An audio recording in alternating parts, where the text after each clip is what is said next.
Hello, everybody, and welcome to the Cold Hard Truth Podcast. I'm Jack Smith. My name is Shrikar Rajendran.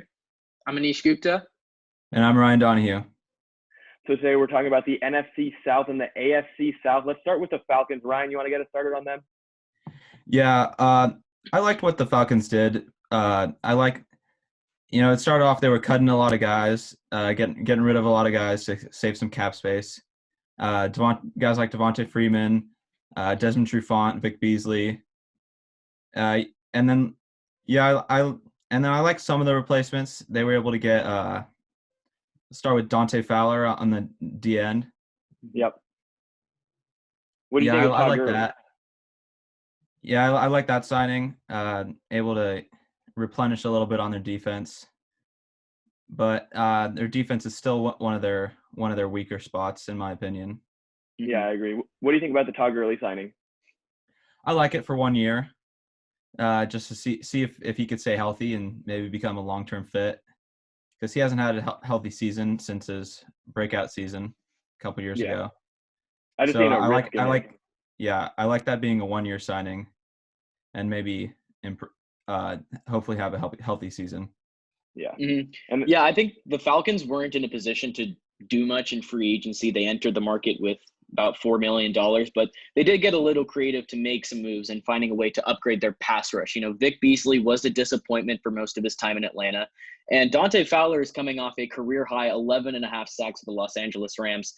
So I like that move. I think losing Austin Hooper was inevitable given the tight cap, but they did well to replace him with Hayden Hurst via trade with the Ravens. Hurst showed promise in Baltimore, but he was just stuck behind Mark Andrews. So he's going to produce right away in the Falcons' third-ranked passing attack. Releasing Devontae Freeman, who has struggled with injuries, was the Falcons' best move, in my opinion. He was due $21 million in base salary over the next 3 years, and then cutting him created $3.5 million in cap space. So I really like that move. And releasing Ty Sambrailo gave them another $3.7 million, and that gave them enough room to ink Todd Gurley to a 1 year, $6 million contract. So overall, I think it was a decent offseason. So for the Falcons, you want to go, Jack? No, you go. Yeah. So the Falcons, I think they were kind of in a tough position after last season when they were really disappointing the first 8 games, going 1-7. And but they picked it up. They went 5-2 at the end, and everyone was like, "Oh, Dan Quinn should be fired before the trade deadline and stuff like that." They picked it up, so I think Dan Quinn should stay, and they made the right decision by not getting rid of him. So they went 5-2, and they beat some teams like the 49ers on the road. They beat the Saints. I believe it was at home, but yeah, they still beat the Saints by a good margin. And so they've showed promise, and obviously, I think this team has shown what they've been able to do. Obviously, getting to a Super Bowl.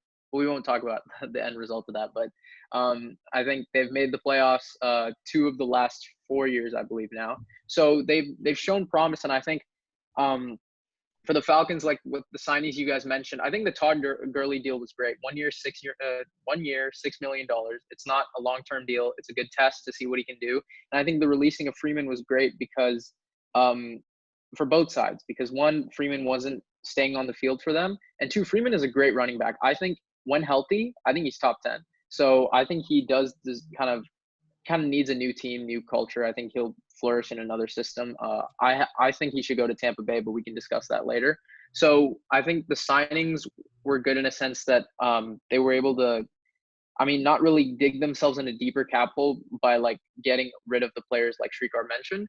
I think the one thing I didn't like was the Hayden Hurst trade. I really didn't think you needed to give up a second-round pick for a tight end that was in a tight end by committee system, wasn't even getting as much attention as we would have thought. And like a second-round tender on a tight end is pretty big. Like for David Njoku, I was expecting like a third-round pick, and I think we can all agree here. David Njoku has far more talent and far more potential than Hayden Hurst. So I think giving that much up for I don't even know like if he'll really produce that much next year. He's not a good replacement for Hooper in my opinion, but I know it was a good kind of move to get. It was kind of iffy to get rid of him, but you were going to have to overpay him anyway. I think the best move was Dante Fowler because you're replacing him with Vic Beasley, and ever since that 15.5 sack season, Vic Beasley just hasn't been the same, and I don't know why. I think same thing with Freeman. I think he just needs a different team. So I think I don't know if he's signed yet, but I think teams should go after him. And I think Fowler's a great fit in the sense that him and Grady Jarrett off that line, I think could be really lethal. So I like what the Falcons did. I really didn't have any problem with any of their signings except that one trade. Yeah, I think they did well for the situation they were in because they have a lot of money invested in aging, talented players like Alex Mack, Matt Ryan, and Julio Jones.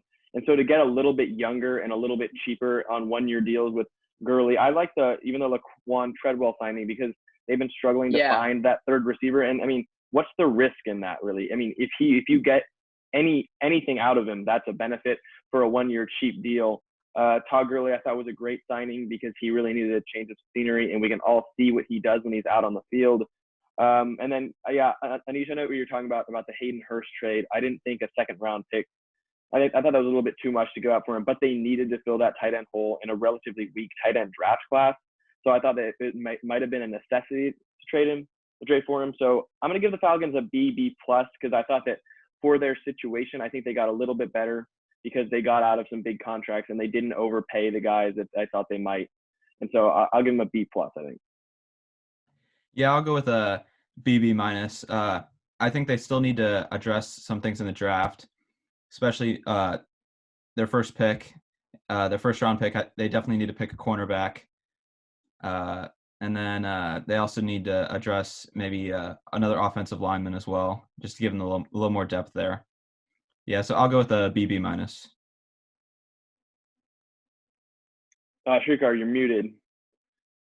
I think it's hard to criticize the Falcons too much given their limited resources, but they had to let some key guys walk, and I think releasing Trufant will leave them with more needs in that secondary that ranked 22nd last year and allowed a 96.9 passer rating to opposing quarterbacks. So I'm only worried about that there. So I'm going to go ahead and give them a B. I think it was a decent offseason overall. I think I'm going to give the Falcons a solid B+ because I really like the moves that they made. It wasn't for what they had, and it was very few low-key moves, but they were pretty good. I mean, Todd Gurley, yeah, he's kind of a big name, but they didn't give him a big name contract. So I think middle of the pack. And I like the running back situation with Ito Smith, Todd Gurley, and Brian Hill, I believe. I think all of those guys can easily, not in any given game, but I think I can see them having flashes, all three of them. And I forgot to mention it, but yeah, I was going to mention it earlier. The Laquan Treadwell signing I actually really like because you're getting a first-round pick receiver for essentially nothing. And I think just him on the Vikings, it was just never a good fit. I think he was drafted in 2016, so I think this will be his 4th or 5th year. So he's still kind of young, but he never really got the opportunities in Minnesota. So, I mean, yeah, he had some problems with drops and he also had injuries, but I think with Atlanta, you put him with Julio to kind of mentor him. You get Calvin Ridley on the outside, you put him in the slot. I think that could be a nasty combo. Along with Taylor Gabriel, I think their wide receiver core is pretty good. Yeah. I think their secondary, leaves some part to be questioned. But I think, besides that, their front seven is not bad. I'd say it's middle of the pack to top 10. Like Deion Jones is probably my favorite linebacker in the NFL. Like he's such a great hybrid of what new talent is coming in, kind of looks like. We've been talking a lot about Isaiah Simmons. I see a lot of Deion Jones in him.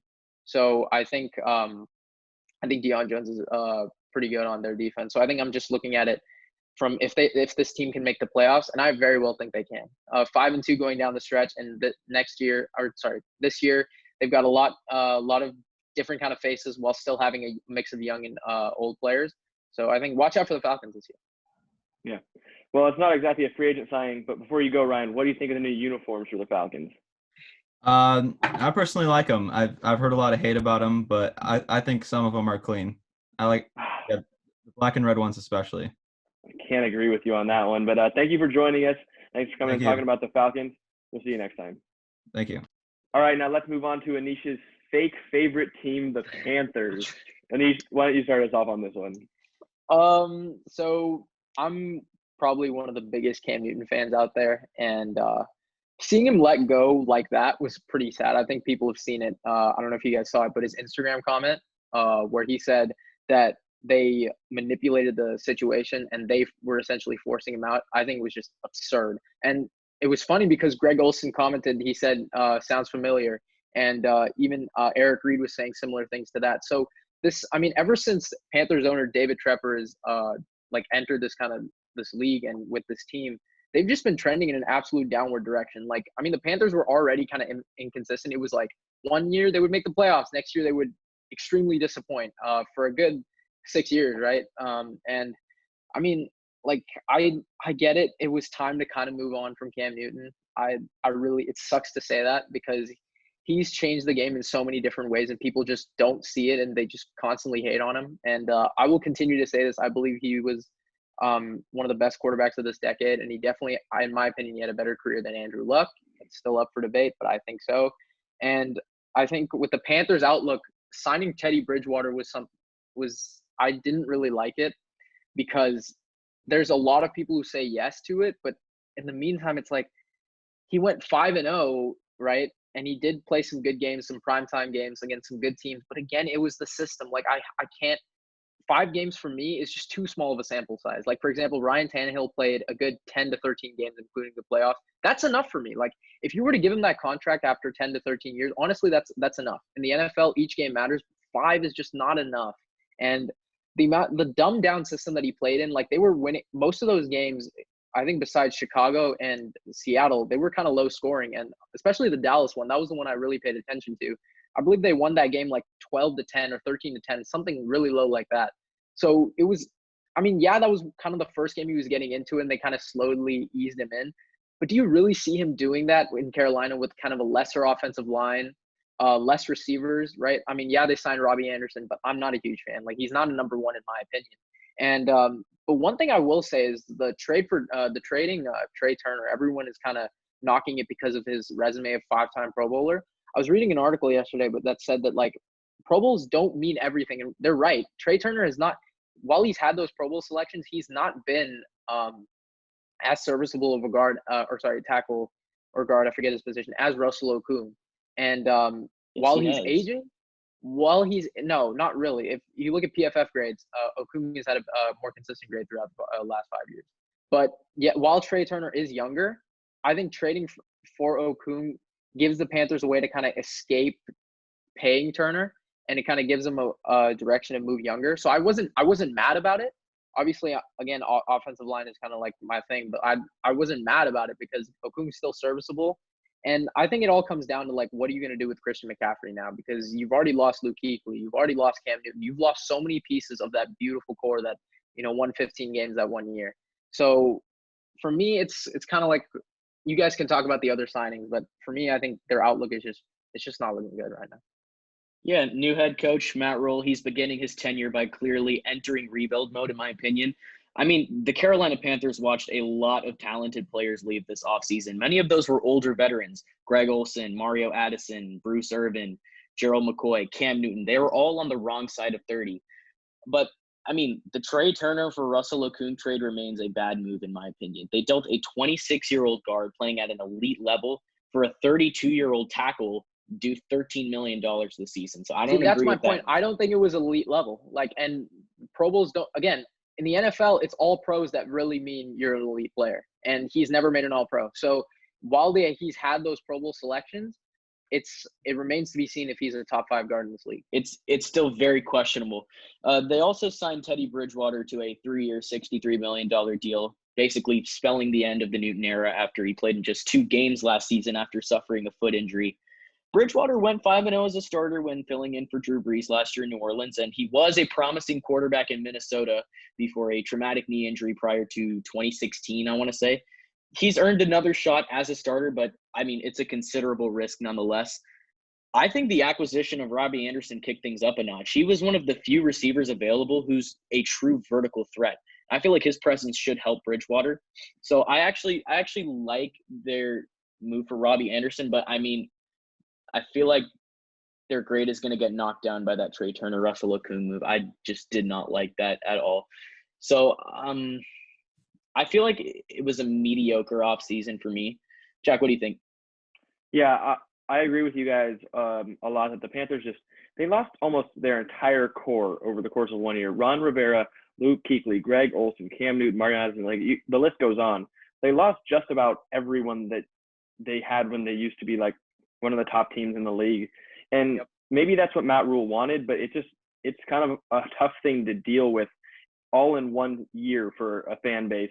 I did, however, like the Bridgewater signing because I think that there's a lot of upside with Teddy Bridgewater.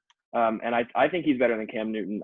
You guys already know I've talked about this with you before, Anish, but I'm not a Cam Newton fan. I think he's a glorified, runner. I don't think he can throw the ball very well, especially now with the injuries.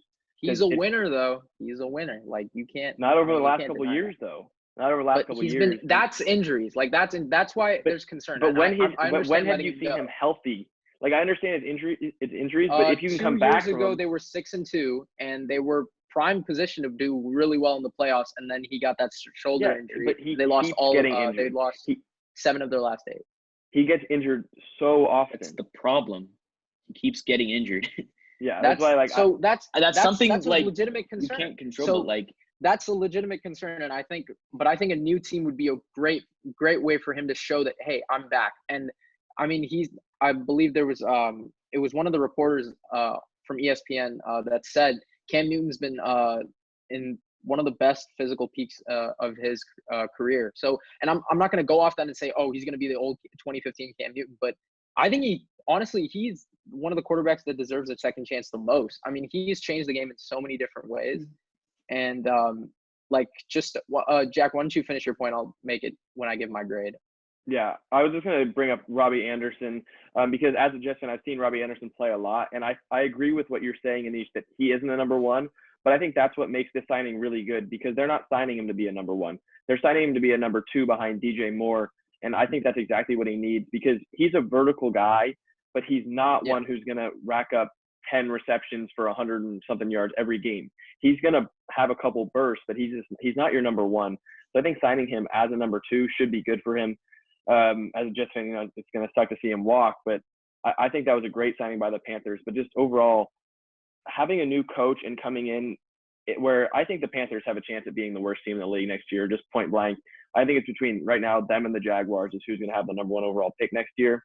But I think I'm going to give them a C because they got worse, but I also liked a couple of their moves. So I'll go C for now. I'm going to give him a C+. I think Bridgewater is that's kind of where my grade's just kind of primarily focused on because it's up to him. Because outside of his addition, there isn't really much to love. The Panthers lost a lot of talent on their 23rd ranked defense, and I don't think they did much to make up for it. Trey Boston's a good veteran re-signing, but he's just one guy. I mean, so I don't know. It might take a while for Roll to build this team in his image. So I'm gonna just go with a C+. I feel like it was a very mediocre offseason in my opinion. I think, first I'm gonna start by giving them a C+. And first off, we didn't mention this, but Justin Burris I think was a really underrated signing. He played for the Browns last year, and when he filled in for Morgan Burnett, he actually played really well. So that was a good signing in my opinion. Back to Shrikar's points, I almost disagree with everything you said. I still I mean, you didn't answer my question about why Turner for Okung was a bad move because again, you were going to have to pay him a lot of money. The guard money is only going up, and you can easily go younger in the draft. Just feel like it's because Trey Turner's younger, and I feel like he's better. That's kind of why. But that's the point. The Panthers aren't going in that direction. They're not trying to win now. And you were going to have to pay Trey Turner. Honestly, but he's a cornerstone. But you can replace him in the draft. You can easily replace him in the draft. I think he's an easy replacement. What's the point of trading for a 32-year-old tackle then if you're not building to win now? I mean, if your entire thing is the point I'm trying to make. You're trying to get older. If you're rebuilding, you want to get younger. Because you're going to get rid of him anyway. And you're not going to pay. If they paid Okung, then I would say this is probably one of the worst deals I think we've ever seen. It was just so much question. But he's due $13 million this season. They're not going to win anything this year. That's my point. But Trey Turner is going to be due a lot more than that when they have to pay him. So my point is this: if they get rid of Okung, they save a lot of cap space because they already aren't in the best cap hit anyway. They're going to have to pay Christian McCaffrey, and I know they want to keep him. And Christian McCaffrey is definitely going to reset the running back market. We all know that. Yeah. So they're going to have to save as much money as they can. They're already in a big cap hit. Trey Turner was going to take a lot of that money, right? And their O-line already has some concerns. So might as well address it in the draft where honestly, draft stock is getting increasingly better each year in the NFL. Talent just gets better over time. So in the NFL with these next draft classes, 2020, 2021, 2022, the offensive line talent is definitely going to be better than what we have in the league right now. So I think if you look in the future for the Panthers, I think there's a lot there's a lot that they can do. But I think investing in Matt Rule for 7 years was a pretty big question mark. 7 years, 62 mil. I think he only left because of the money. And I think he's trying to instill his own kind of team in there with signing PJ Walker and kind of having this mini quarterback competition in there. But I mean, PJ Walker is kind of a flash. I don't really think he's going to start. And when you mentioned Teddy Bridgewater on Minnesota, I think, and people have mentioned it before too, like, and they're like, oh, before you say he was in the system, he did this with Minnesota. That was 5 years ago. And not only that, he suffered one of the most gruesome non-contact injuries I think I've ever seen, right? And it took him a solid 3 years to come back from that. That is a huge injury. And like, when people mention what he did in Minnesota, I just don't understand how you can say that. That is a long time. And when you guys, even when we talk about Cam Newton, right, his 2 years thing, his injuries aren't as significant as that injury Teddy Bridgewater faced. Yeah, Bridgewater is younger, but his concerns for this team are a lot bigger just because how is he going to fit with McCaffrey? I don't really see it. So yeah, I'm going to stick with a C+ here. I think let's move on to the next team. But yeah, the Panthers are definitely trending in a downward direction, but I think he can easily pick up. And it starts by getting younger through the draft, not by re-signing players that essentially aren't going to like change that much for you. I would agree a little bit with you on that one, but I just still don't. I'm kind of a streaker on this one. I don't agree about the Trey Turner thing because, I mean, they're getting out of so many big contracts, and they're already out of Kuechly, Greg Olsen. Like, they're getting rid of all their core, and so they're going to escape this cap hit eventually. And Trey Turner would not have pushed them over the line. And I think that if your entire thing is offensive line, I think Trey Turner is one of the better guards in this league. And I think that that's what, when you're rebuilding, exactly. And they're going to have a new quarterback in there soon, because I don't know how long Bridgewater is going to last. I don't think he's a franchise guy. Yeah. You need an offensive line in front of your new quarterback and your new team. So I think that's why Trey Turner, I would have kept him if I were them. But, I mean, it's too late now. But let's move on. I would have too. I'm just saying the move. Just quick note. I would have kept him too, but I'm just saying that, like, I think the Panthers are kind of making it clear that they want to address the offensive line in the draft, and I have no problem with that. So I would have kept him. He's young, like you guys said. So, but yeah, let's move on. All right. So the Saints, I actually loved what the Saints did because as you know, I'm a huge Drew Brees fan, and he's one of the, I'd say he's a top 3 quarterback in the league right now. And they extended him for 2 more years, and with the rest of their signings, it looks like they're going all in. What do you guys think?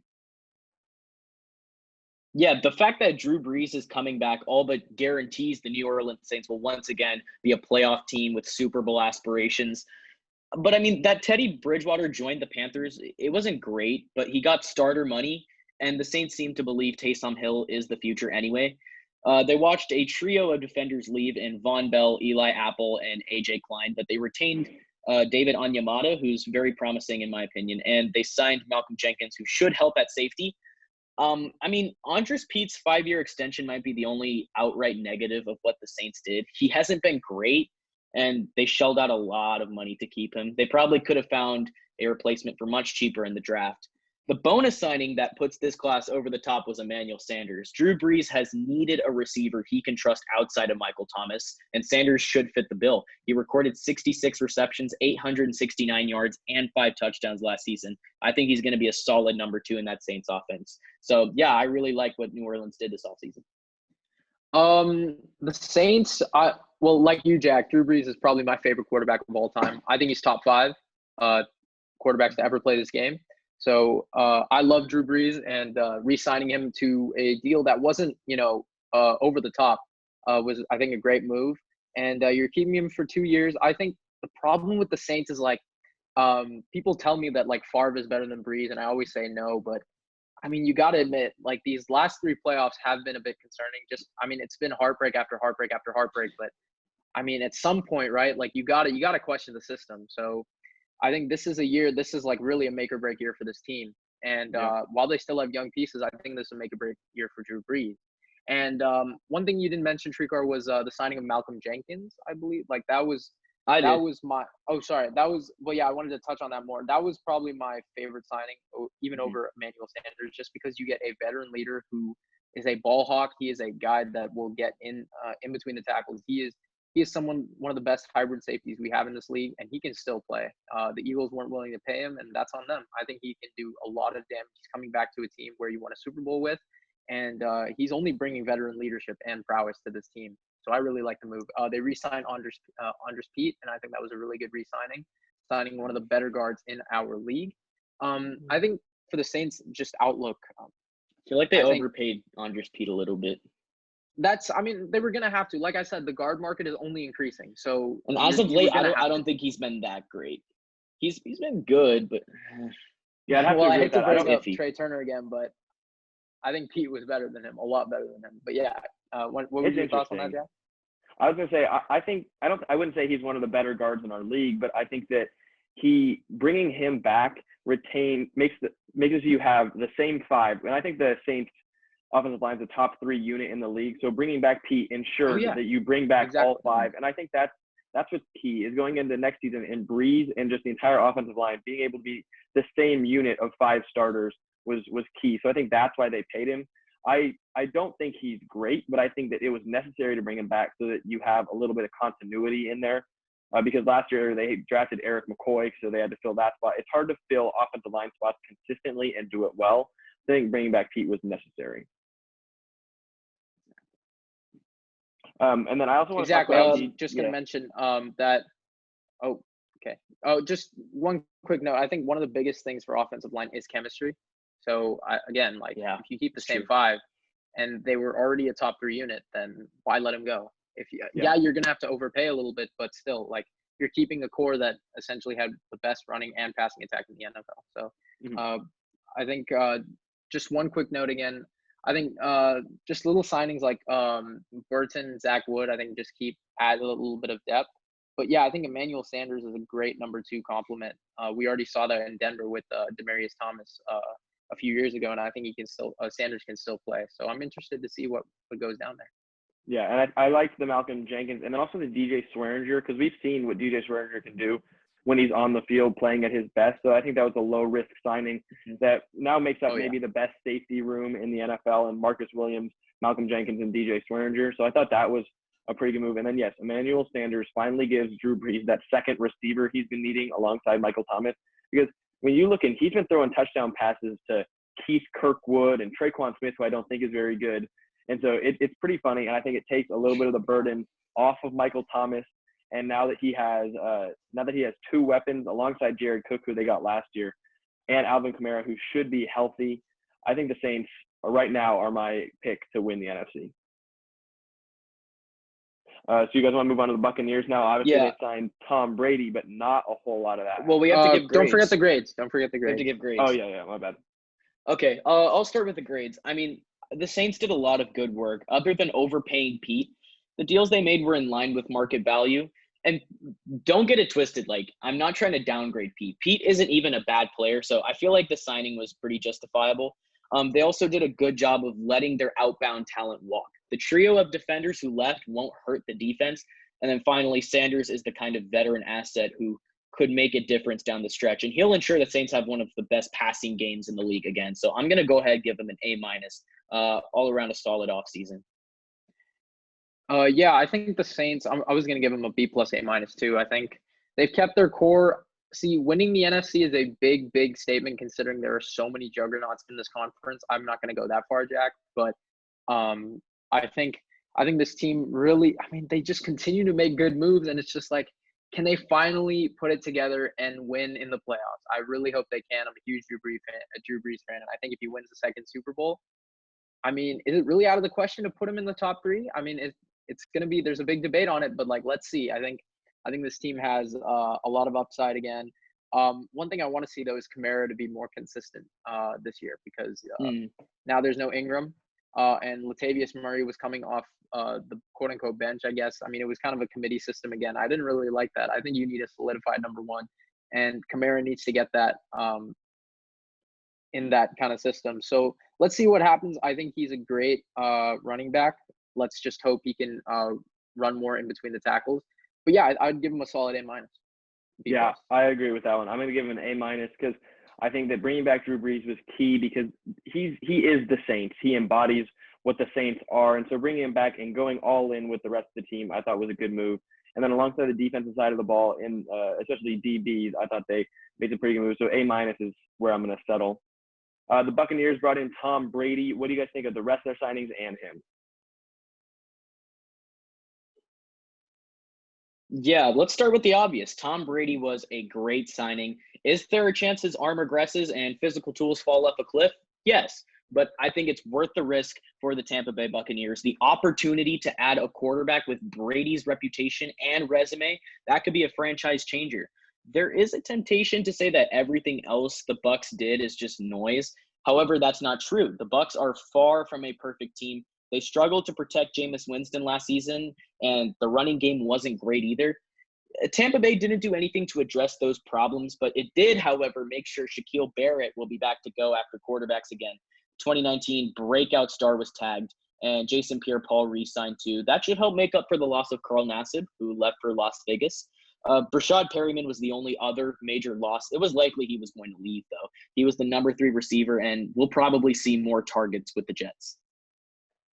Yeah, with the Bucks, I think Tom Brady, the signing, it was pretty kind of out of the question originally a few months ago, but now, I mean, it just seems so weird that he's going to be wearing silver and red, and like it's just kind of weird with a pirate helmet. But I think they're bringing him in for his accomplishments. It's a really questionable signing, giving him that much money over, I think it was 2 years, but I think he can I think he can still play. I think he can still play at least next year.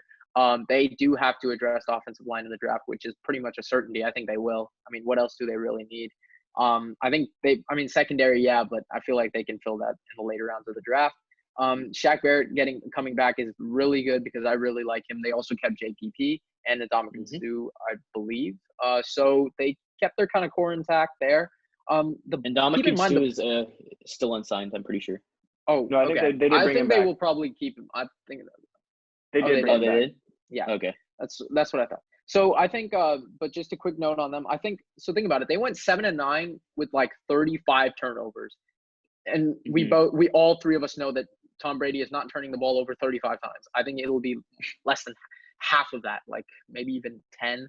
So can you imagine this team with young core, Mike Evans, Chris Godwin, Shaq Barrett, right? All these guys, and you get Tom Brady to kind of lead them into battle. I think that's pretty scary. Like, you got people like Skip Bayless who are diehard Tom Brady fans saying they're going to go 12-4. I'm not going to go that far, but I mean, can this team make the playoffs? Oh, most definitely. So they can only go better from here. I think they didn't lose anyone too big. I think Perryman was a big loss, but I think they can address slot receiver in the draft in the 3rd, 4th round.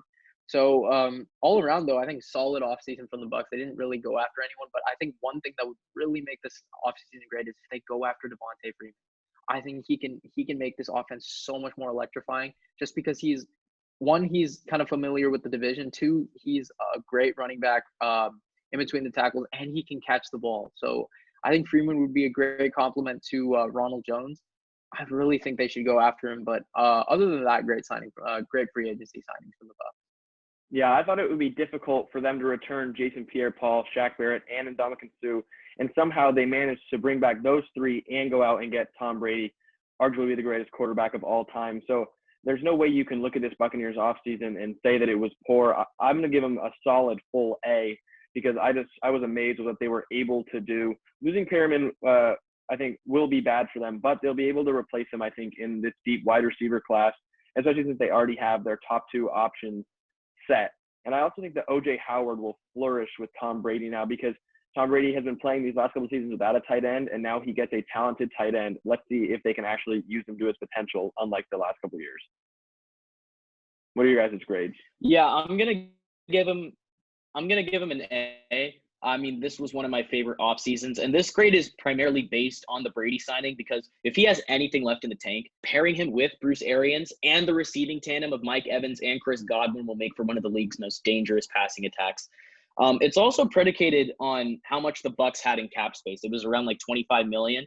When players are added to the trade block or there are going to be like surprise cuts, Tampa Bay can be a player. With Brady on the roster, it should become a destination for free agents who want to chase a ring. That's the Brady effect, which made the Bucs an offseason winner, regardless of what the rest of their class looks like. So I'm gonna give him an A. One of my favorite off seasons so far. I don't know. I'm kind of surprised you guys gave him that high of a grade. I wasn't that willing to give him a solid A. I was gonna give him initially a B plus, but I think you guys convinced me to bump it up to an A minus. I like the Brady signing. Like, don't get me wrong, I think he can still play, but And like you said, there was an article by Bleacher Report saying that many free agents want to play for Tampa Bay. So I think that's a great effect that Brady's bringing in. I just think there's still kind of some questions. Like, offensive line is a big concern, and Tom Brady, without a good one, has shown like last year that he wasn't able to do that well. So there's some concern there, but I think they'll address it in the draft. But there's still some concern. Like I said, if they can get Devontae Freeman, like that grade could easily be bumped up to an A, because I think he's a perfect fit in that system, because they do need a solid running game. But like you did mention, Jack, I think I forgot to mention it too. OJ Howard, I think, has a lot of potential now in the system. And you're getting essentially Mike Evans, Chris Godwin, and OJ Howard as your top 3 targets. I think that is quarterback heaven. And you're getting the GOAT under center. I think that's a great fit. So I think the Bucs have a great outlook. A- is nonetheless a solid grade. One of the best off seasons, no question, in the NFL. And this division it's got some interest to it. So I mean, I think Falcons, Saints, and Bucs all can easily win this division. And who knows? All 3 can make the playoffs. And yeah, I think it's a lot of competition down there in the NFC South. Yeah. So now we'll move on from the NFC South to the AFC South. Going over the Texans, Colts, Jaguars, and Titans. All right, starting the AFC South, we have the Texans. We just got breaking news that Brandon Cooks is now going to Houston for a 2nd and a 4th round pick. What do you guys, I mean, how much does that change what you were thinking, and what were you thinking before?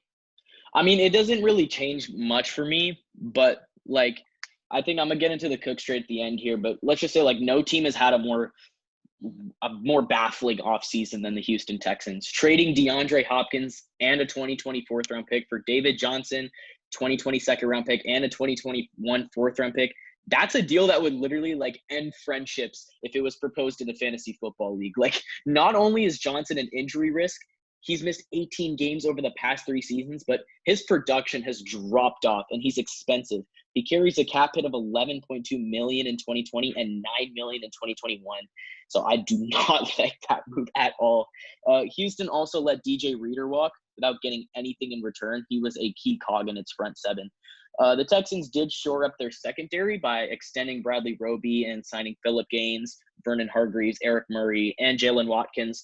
They shouldn't need to spend much draft capital on that area of the field. But getting into the Cooks trade, I mean, Jack was telling me this earlier, but the Texans don't need like pure speed right now when you have Will Fuller and Kiki Kuti. Like, I don't think that's what you need. And Kenny Stills. Mm-hmm. So I just, was it necessary? Maybe. It kind of seemed like it was in desperation of the Hopkins trade, but like, I think this move was also pretty good for the Rams because they're going to get another 2nd and they could potentially move up into the 1st round. But it's so questionable. I think I just need more time to sit on it and evaluate it. But for right now, I just don't know for the Texans. I don't like this offseason overall. So yeah, what are you guys' thoughts? The Texans in the NFL, I think, like, in general, I don't think you can really like screw up that much in an offseason. Like, I mean, it's really hard. Like, teams are like NFL is like, it's a 53-man roster, so there's a lot of talent. But I mean, the Hopkins trade, it's like, what are you thinking? I mean, you couldn't even get a 1st for a top 3 receiver. That is just baffling to me, considering what the Vikings got for Stephon Diggs, considering what the Giants got for Odell last year. I mean, this was a baffling move. Like, I think I told you guys this, but like, someone wrote, I think it was Ian Rappaport wrote that like, it was like he was baffled that the Cardinals GM had the audacity to even offer that trade. Like, he thought it was just straight disrespectful. I mean, like, you're treating DeAndre Hopkins as like a Hayden Hurst. Like, that's essentially the same value. Like, I mean, that's just crazy to me. And they're just banking on a 2016 version of David Johnson, which I'm still hopeful that he can come back to that form, but still, like, I mean, he's on a bad contract. He's not getting younger, but I mean, it's a pretty big risk. So we'll see. I mean, Deshaun Watson can't be happy. And I actually saw Kenny Stills actually posted on an Instagram post by DeAndre Hopkins. He was like, please flip the switch back. Like, I can't go on with this. He was just like in shock. I mean, what can you say if you're a Houston Texans fan? I mean, life is not good there. And I think the one signing that I liked was keeping Roby and then also Eric Murray. I think Eric Murray is decent in the slot. Losing G.J. Reader was huge. I mean, this front seven they've always been known for their front seven with, Brian Cushing or Whitney Merciless, J.J. Watt, all these guys. And, I mean, you're losing your identity by the second. And, I mean, where's the incentive for Deshaun Watson to stay in 2021? Because I don't see it. So this team, it genuinely did have some, playoff aspirations next year. Yeah. I mean, they were up 24-0 on the Chiefs, and I don't know if you guys are I picked them to go to the AFC Championship, and my pick was looking real good until, they just messed it all up. So I think, I genuinely thought they had a chance at winning the AFC this year. You have a top 3 receiver who has some of the best hands we've ever seen, and he's worked his magic with quarterbacks such as Tom Savage, Brian Hoyer. And you had a magical quarterback in Deshaun Watson who has won so many games using both his legs and his arm. You essentially are giving up on him. I don't know what to say. I mean, they signed Randall Cobb. So your 4 receivers are Fuller, Stills, Cooks, and Cobb and Cutie. And also, one thing about Cooks is that he used to be the number 1, and he essentially lost his role to Cooper Kupp, right? And his performance in the Super Bowl was – and Robert Woods, yes. Yep. I agree. I think, it's questionable between those two, but I think he was kind of that number 1 between that trio, right? And then he lost it. And especially in that Super Bowl against Stephon Gilmore, I think that's when Stephon Gilmore really established himself as a top 5 corner. I mean, that crucial drop in the end zone, I think you guys remember that. It just shows that he hasn't really been big in big games. He's been on a lot of title contenders, notably the Saints and the Patriots. So he's got some kind of experience there. But it's hard to replace a guy like DeAndre Hopkins. So I think, other than that, did they really do anything too big? They re-signed Darren Fells. This team essentially just got a whole lot worse. And I think this was probably one of the worst off seasons I've seen in a while. Mm-hmm. Yeah, when we had the Western episode, I said the Rams had my least favorite offseason of any team. And I think they saved it with this trade, to be completely honest. I think they took advantage of a desperate Texans team. I think Brandon Cooks is the 3rd best receiver on that Rams team, and he's making a little bit too much money to be a 3rd option, maybe even a 4th if Higbee or Everett can break out. So I think flipping him for a 2nd-round pick, which they don't have a lot of draft capital in general, was a great move for the Rams, which would, if we hadn't already talked about them, bump my grade up for the Rams. And I'm going to keep my Texans grade at a D because, you can't trade the number 1 wide receiver, in my opinion, in the NFL and not even get a 1st-round pick. Yeah, with,without a doubt, in my opinion. I'd say top 3. Wow. I can't put anyone. He's been so consistently good with bad quarterbacks. No. Keep in mind that 1 year is what's preventing me from keeping him at top 1. So he had 1,500 1 year, and he dropped to 800 the next with better quarterback play. So that was that 1 year by DeAndre Hopkins. I believe it was in 2017. It put a lot of concern for me. For him to be consistent. He's believe me, he's kind of patched that up these last 2 years, but just keep in mind, DeAndre Hopkins, his consistency compared to people like Julio Jones, Michael Thomas is just a bit up in the air. So, but yeah, no question top 3. But yeah, top 1 is a bit kind of a bit bold statement, but yeah, continue. No matter what, even top 3 receiver, you can't not get a 1st-round pick back if you trade them. And I thought that even trading just for David Johnson, who's not going to help that team too much, I didn't like what they did. I think that signing Bradley Roby back and re-signing Darren Fells as well saved it from being an F. And now, especially this Brandon Cooks trade, which I think it's unnecessary because they don't need speed. They need another possession guy to come back and replace DeAndre Hopkins. I just didn't like what the Texans did, and I think they made it worse for this trade, but I'm going to stay at a D. What do you guys think? I'm going to go with a D-. Given the haul the Vikings got for trading Stephon Diggs, this Hopkins trade is so hard to understand. The Vikings landed a 1st-rounder and 3 other picks for Stephon Diggs, and the Texans have to hope, Anish, you said this, but they have to hope Johnson is one of the league's top running backs again for this deal even to come close to working out for them. Signing Randall Cobb, that's a step toward replacing Hopkins, but he was most recently Dallas's number 3 receiving option. The Hopkins trade and inadequate response makes this offseason, I think, the worst of them all, in my opinion. Yeah, so I will never give an NFL team an F because no matter what, there's always talent. So David Johnson, you're getting it. You traded away one of the best receivers in the NFL, but keep in mind, David Johnson did have that 1 year where he was the unquestioned best running back. So let's hope he can get back to that form for Deshaun Watson's sake. There's still questions on the O-line, right? I don't know if the whole Tunsil kind of back and forth battle, I don't know if they've paid him yet, but that's still going on. We didn't mention that, but yeah, that was kind of a thing that kind of concerns me also. So I gave him a D, and kind of like what Jack was saying, it saved it from an F because of Bradley Roby and because of Philip Gaines and Eric Murray. But I mean, can this team still make the playoffs? Most definitely, because of Deshaun Watson. And while Bill O'Brien might be the worst GM I think I've ever seen, he's still a decent coach. Like he's not a great one. I mean, obviously choking that lead in the divisional round remains to be seen, but I mean, he's still gotten them to the playoffs these last 2 years. So he's still a good coach. GM wise, please get a new one, Texans fans, like for your sake, please. But yeah, I'm going to give him a D. I still think this team can make the playoffs. And, but yeah, Randall Cobb is nowhere close to even starting to replace him. I think you're just trying to get a wide receiver by committee, and that is not going to work. I just don't, I mean, you already had that. And you, on top of that, you had a receiver that can get you out of these holes. Like I still remember, I don't know if you guys remember this game against the Saints on Monday Night Football. So I believe the Texans were down like 10 with like 2 minutes left in the game. And literally it was just Watson to Hopkins, right? The last 2 minutes of the game, and they were able to tie it before obviously Drew Brees did his magic. But like, you see what I'm saying? Like in the NFL, if you can just go to your playmakers at the end of games, it tends to work out. And now you don't have that guy that you can say, oh, you know, I'm just going to throw it up to him and he's probably going to come down with it and win us a game. Like can Will Fuller be that guy? Injury prone. Same thing with Cooks. He's not consistent. Randall Cobb hasn't ever been a number one in his life. Like he's always been a compliment receiver. Kenny Stills, same thing. Like Packers, never been a number one. No, I was Jordy Nelson. No question. Oh yeah, my bad. I forgot about no Jordy. question. So yeah, like we'll see. Texans. Yeah, I'm gonna give them a D. I think we all kind of were harsh. I mean, not even harsh on them. It's just like I hated this offseason. Yeah, they kind of flattened their aspirations a lot. Just starting with that trade. So we'll see how they do. I still think they can make the playoffs. I think they can easily get double-digit wins, maybe 10. I think that's their ceiling, though. So yeah, we'll see.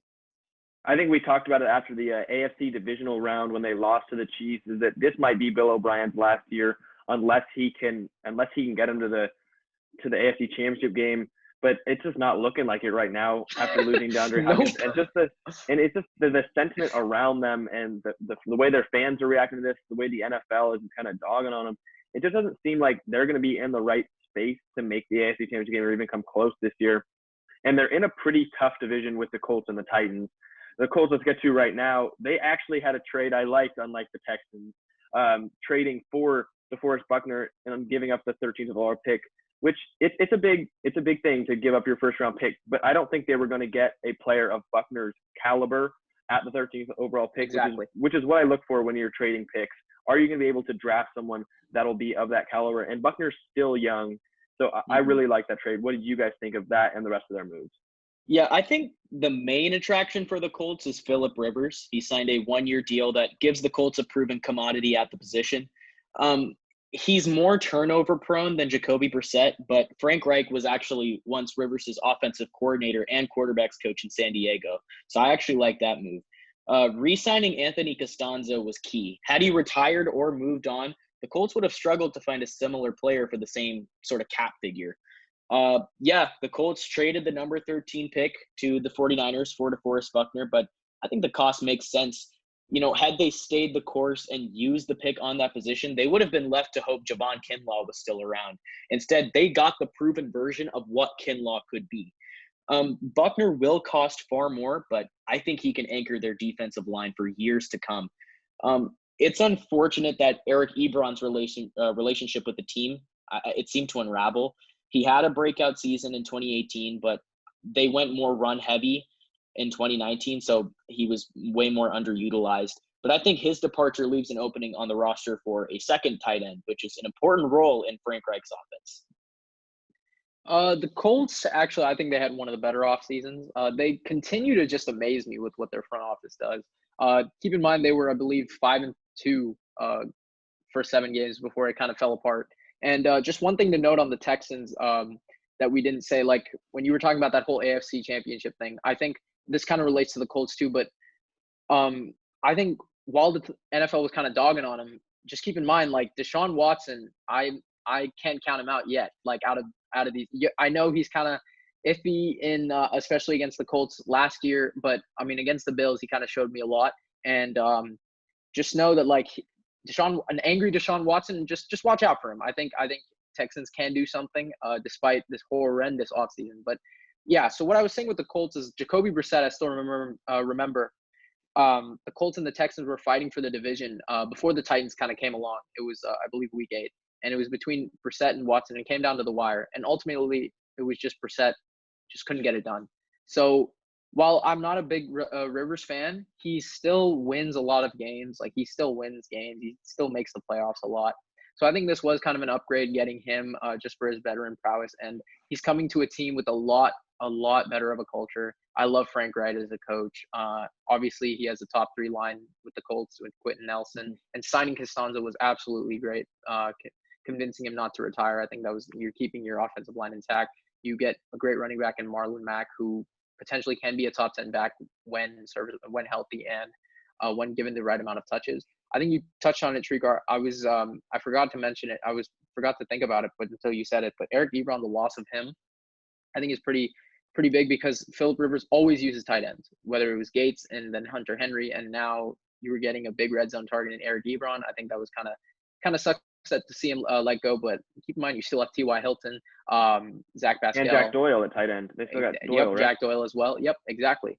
So Colts still have great kind of roster. And DeForest Buckner, again, I liked the trade for the Colts. Yeah. I didn't like it as much for the Niners because like you guys said, Kinlaw's kind of development his ceiling was kind of Buckner, and obviously a team that greatly missed Robert Mathis for the last few years. I mean, you're getting someone that has the potential to be as great of a pass rusher as, obviously that's a big statement, but Buckner has shown talent in San Francisco, and you're getting him. I mean, like, yeah, you paid him a decent amount. I think it was 5 years, $105 million. Like, that's a big deal, but keep in mind you still have a lot of cap space left.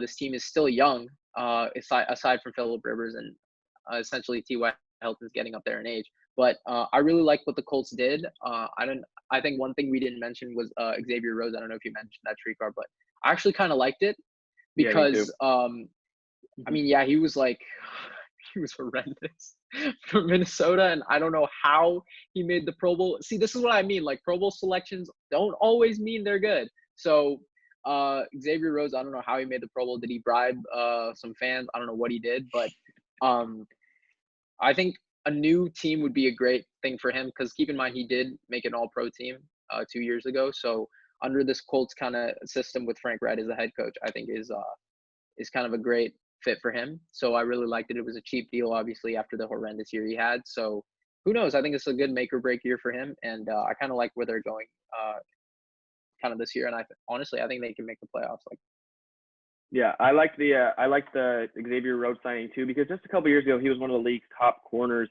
and then just all of a sudden fell off a cliff. But whenever you see a player play that well, you know it's always going to be there. And so signing him to a relatively cheap, low risk deal, I think was smart. I would have liked it even more if they hadn't cut Pierre Desir, because I think that him, Rhodes, and Rock Ya-Sin would have been a pretty good cornerback group.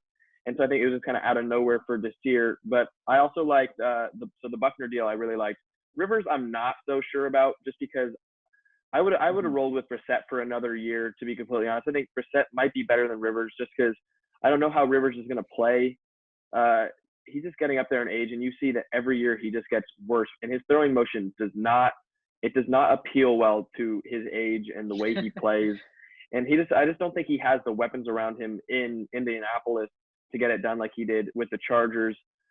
So I wasn't a big fan of that one, but the rest of it I really loved, especially Costanzo and trading for Buckner. So I'll give the Colts a B+. I'm not going to give him a B+. I'm probably going to hover around a B-, to be honest with you, because the grade here mostly depends on how you see Rivers versus Brissett, because Rivers is a lot more turnover prone, but he's an aggressive downfield thrower, and I think he has better stats than Brissett looking at last season. But I don't think the Colts did that much to help Rivers. I mean, Zach Pascal, he emerged as a nice complementary receiving option last season. They obviously have Hilton, but both Ebron and Devin Funchess left this offseason. And the Colts front office isn't big on spending in free agency. That's an understandable philosophy, but with plenty of cash and there were talented receivers on the market, I feel like this would have been a good time to invest in the position. So just for that, I'm going to give them a B-. But overall, it was a decent offseason. So I kind of knew, Jack, that you were going to give him a B+ because of the Rivers thing. I think that was kind of holding you back from that A- trend, right? So I think I'm going to give him an A- because I like Rivers over Brissett.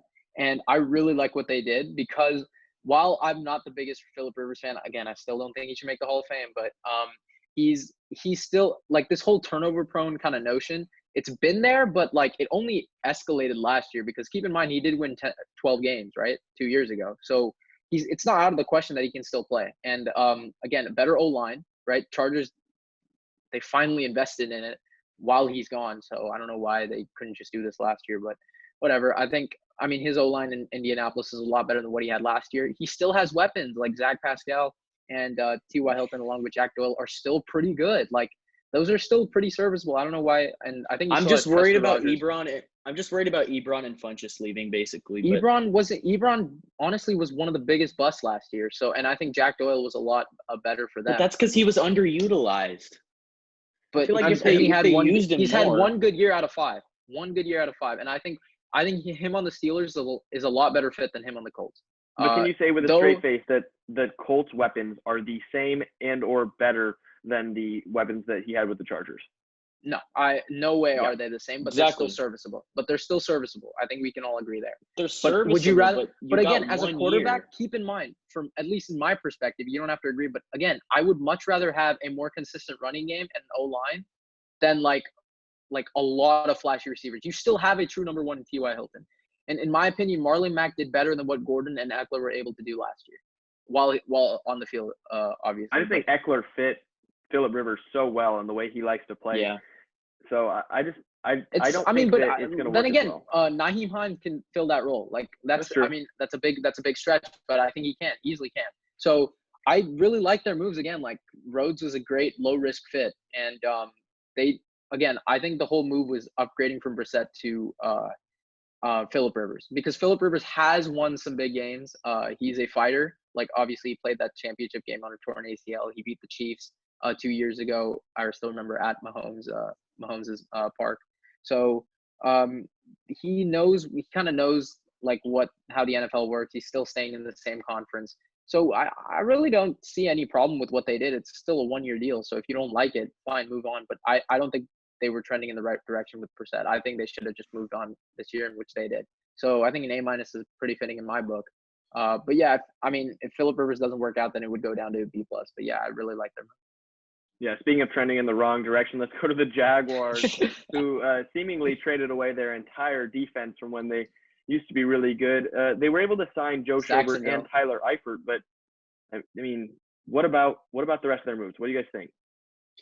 I mean, the Jaguars haven't been all that active in the free agent market, but they've certainly been working the phones with other teams. They've traded Calais Campbell, Nick Foles, and AJ Bouye for draft picks as they lean further into that rebuild. To make up for those losses, they've mostly focused on signing young free agents. Joe Schobert, who signed a 5-year, $53.75 million deal. He should bring some athleticism to the linebacking core. He's 26. He has the coverage ability that teams covet at the position now. Rodney Gunter, he's 28. I think he's just emerging as an NFL starter. He had 7.5 sacks over the last 2 seasons.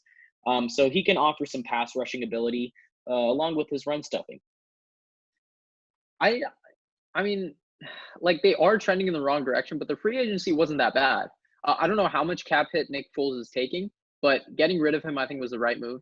And obviously, Minshew is kind of a meme, but actually, he didn't do that bad when he was as a starter. I think he went 4-3. Like that's not that bad. And I think, like Minshew's kind of weird. Like his game is it's not like a transcendent kind of form. Like it's kind of a mix of using his legs and arm. But he wasn't turnover prone.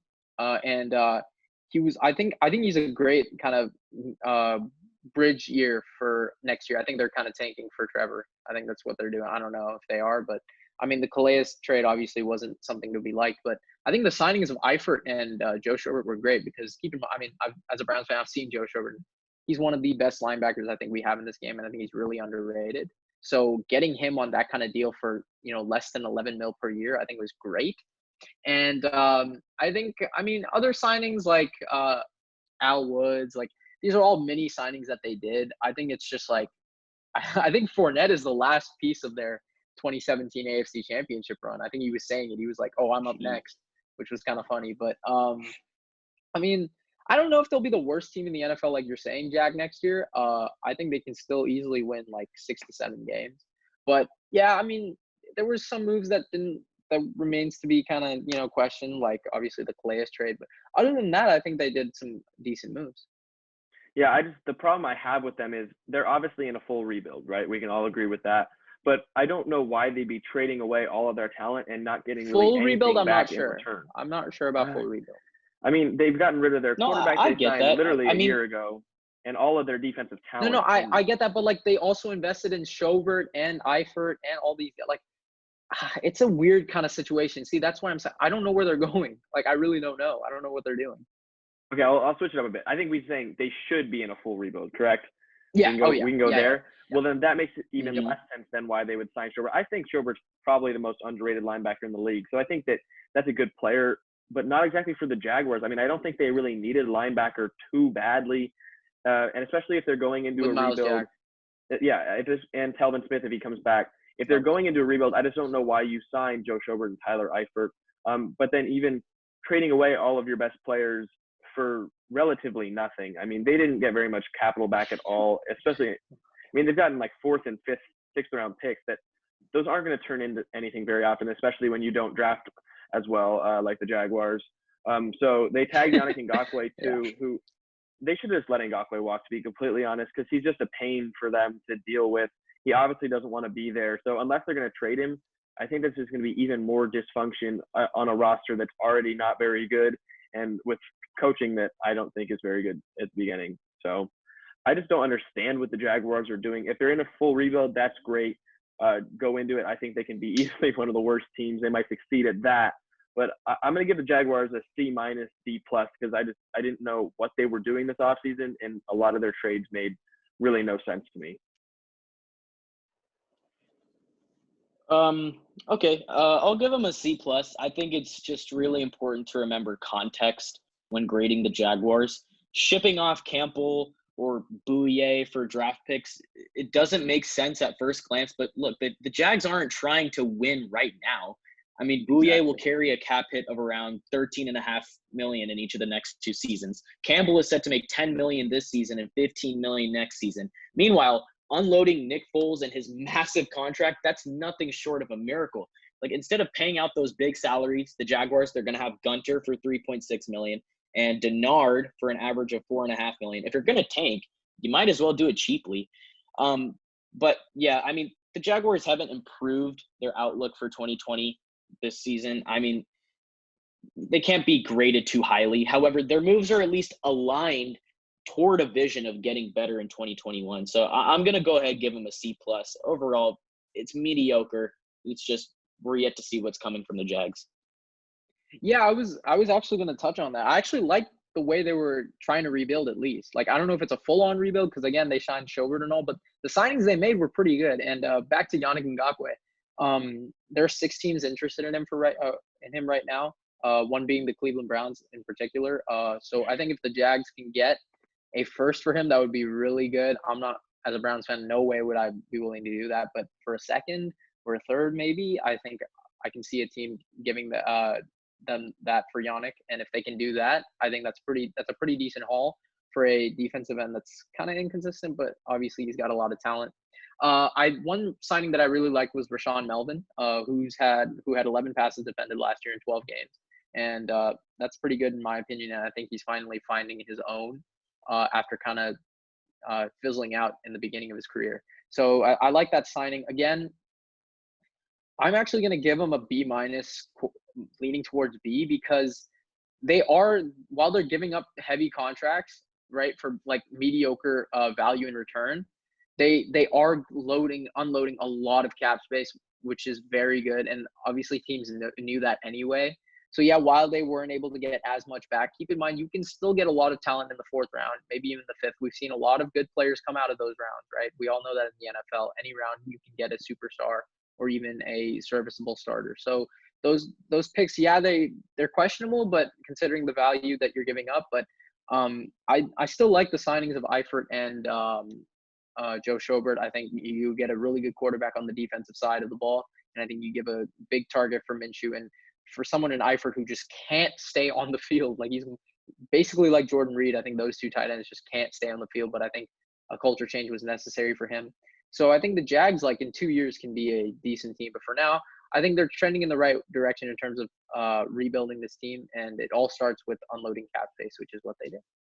Yeah, to clarify, I have no problem with them trying to unload some of their cap space and trade off their players. But two problems I have with it is I don't think they got enough in return. I wasn't expecting, a first-round pick for every player, but they could have gotten a little bit more than I think they got. And also, I just don't think they should have done it all over the course of 1 year, because I think just as a player playing for the Jaguars, at least that hasn't been traded away yet, I just don't think that sets the right mindset in your head about the front office, rushing to trade away every player over the span of, a year or year and a half. So that's just, I would have done it a little bit more slowly and gradually. And I would have traded away Ngakoue before I traded away Calais Campbell, just because I think that Calais Campbell for Jacksonville has been so much more than Ngakoue was, because he's never complained. He's never been a pain for them. So I question some of the moves they made. It could come back, though, that it was a solid couple of moves. Let's move on to the Titans, though. What do you guys think of them? Yeah, I mean, the Tennessee Titans, they committed to Ryan Tannehill in a way that was satisfactory to him and his camp, but they have outs if things go sideways. With that taken care of, they used the franchise tag on Derrick Henry.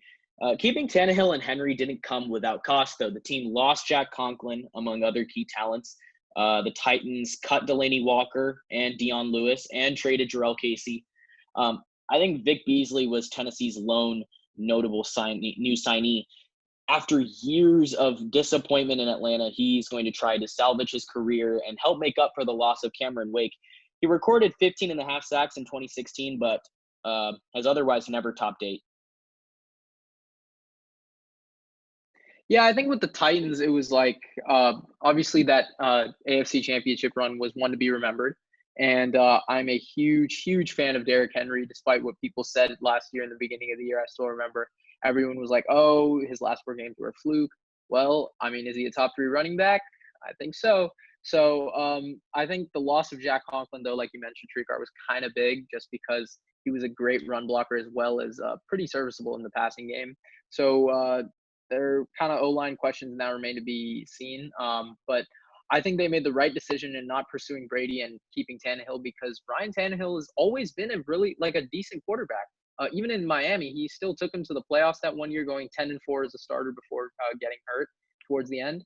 And I still remember, I think he probably would have beaten Pittsburgh that year. So I think Tannehill has always been good. Now we've seen it in the playoffs, though he hasn't performed with these like 400-yard games. He still won them, and against Baltimore, right? They made him beat them, right? They had him throw the ball for those 2 touchdowns. And while he didn't throw for like over, I don't think he even hit a 100-yard mark, but those 2 touchdown passes, they kind of solidified the game and kept the Ravens on their toes.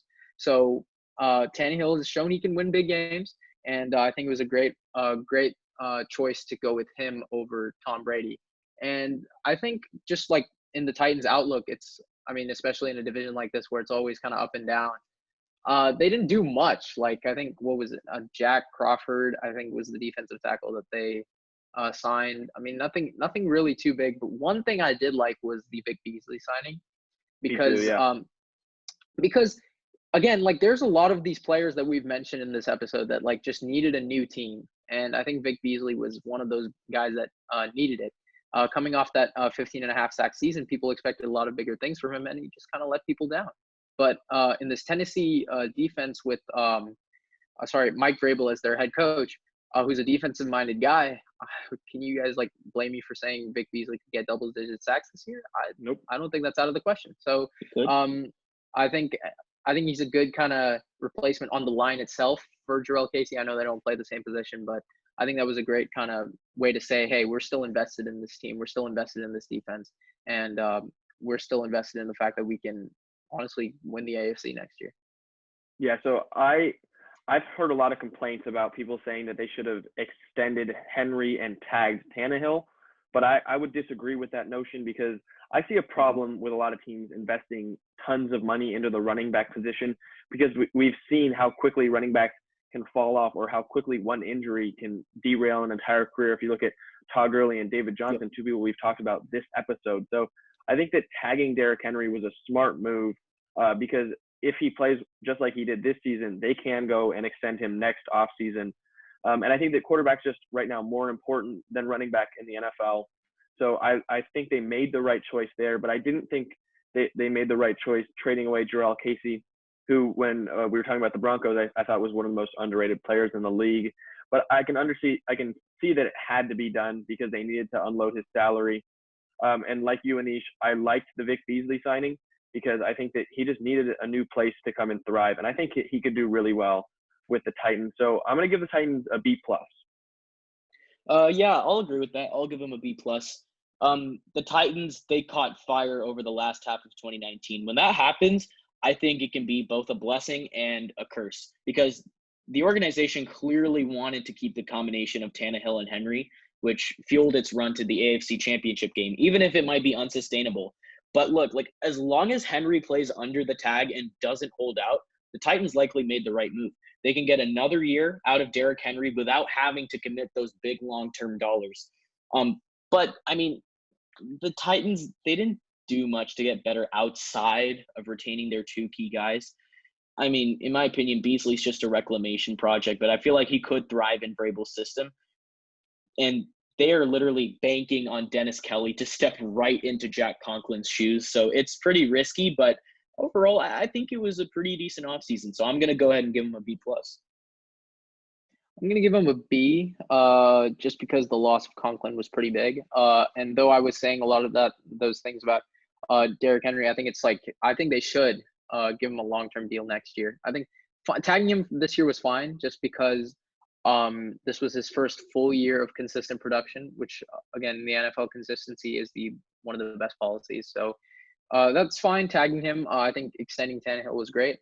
They just didn't make any big moves that like you would see from a up and coming championship contender, which they still are. Believe me, I think they can easily win the division next year. So it's not out of the question for them. I think AJ Brown is emerging as a potential star in this league, alongside Corey Davis, who needs to find his consistent production, along with Tajay Sharp. But I mean, this team it's really interesting. Like I think they've got a great outlook for next year, and I think a B is a really good grade for them just because they didn't make as many moves, but the moves they made were just fine. Like, I mean, they didn't do anything out of the ordinary, but that Vic Beasley signing, if he pans out, if he gets double-digit sacks, this could easily go from a B to an A- because that is huge for a team that, lost a huge presence on the line in Jarrell Casey. So we'll see what they can do. I honestly think they will win this division, and who knows? Can they go far in the playoffs again? I mean, they've got Tannehill, they've got the same kind of pieces, and they're only going to get better. Like no one's getting up in that age. So we'll see with this division, but overall, decent move from the Titans. Yeah, and just like that, we've given a grade for every single NFL team for this year's offseason. We hope you guys enjoyed. Keep an eye out. We're going to have mock drafts upcoming before the draft, which is in less than 2 weeks now, which is pretty exciting. Can't wait. So keep your eye out for draft content. We'll be able to recap it after that. So we hope you enjoyed these 32 teams. We'll see you next time.